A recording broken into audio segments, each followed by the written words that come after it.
দীর্ঘদিন ধরে চলা চরম উত্তেজনার পর অবশেষে যুক্তরাষ্ট্র ও ইরানের মধ্যে ৬০ দিনের যুদ্ধবিরতি বাড়াতে একটি প্রাথমিক সমঝোতা হয়েছে। স্থায়ীভাবে যুদ্ধবন্ধের লক্ষ্যে দুই দেশের কর্মকর্তাদের মধ্যে আলোচনার পর এই বড় অগ্রগতির খবর সামনে এলো। তবে স্থায়ী চুক্তির জন্য এখনও মার্কিন প্রেসিডেন্ট ডোনাল্ড ট্রাম্পের চূড়ান্ত অনুমোদনের প্রয়োজন রয়েছে।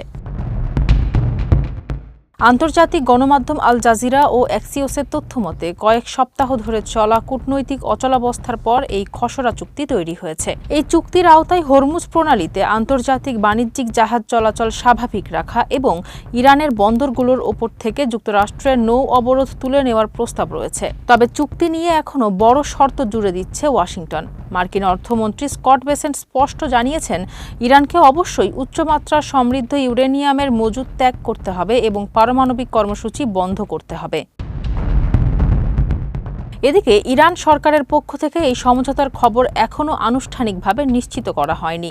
দেশটির আধা সরকারি সংবাদ সংস্থা তাসনিম এই পশ্চিমা দাবিকে অস্বীকার করেছে। তবে ইরানের প্রেসিডেন্ট মাসুদ পেজেশকিয়ান পুনর্ব্যক্ত করেছেন যে তারা কোনো পারমাণবিক অস্ত্র তৈরি করছেন না এবং যে কোনো অপমানজনক কূটনীতির বিরুদ্ধে তাদের অবস্থান শক্ত। বিশ্লেষকদের মতে হরমুজ ইস্যুতে আংশিক সমঝোতা হলেও নিষেধাজ্ঞা এবং ক্ষেপণাস্ত্র কর্মসূচির মতো বড় বিষয়গুলো এখনও অমীমাংসিত।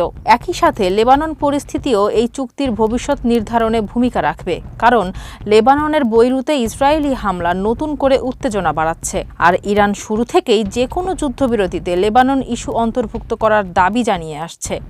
ফারজানা হাসিন, মানবকণ্ঠ।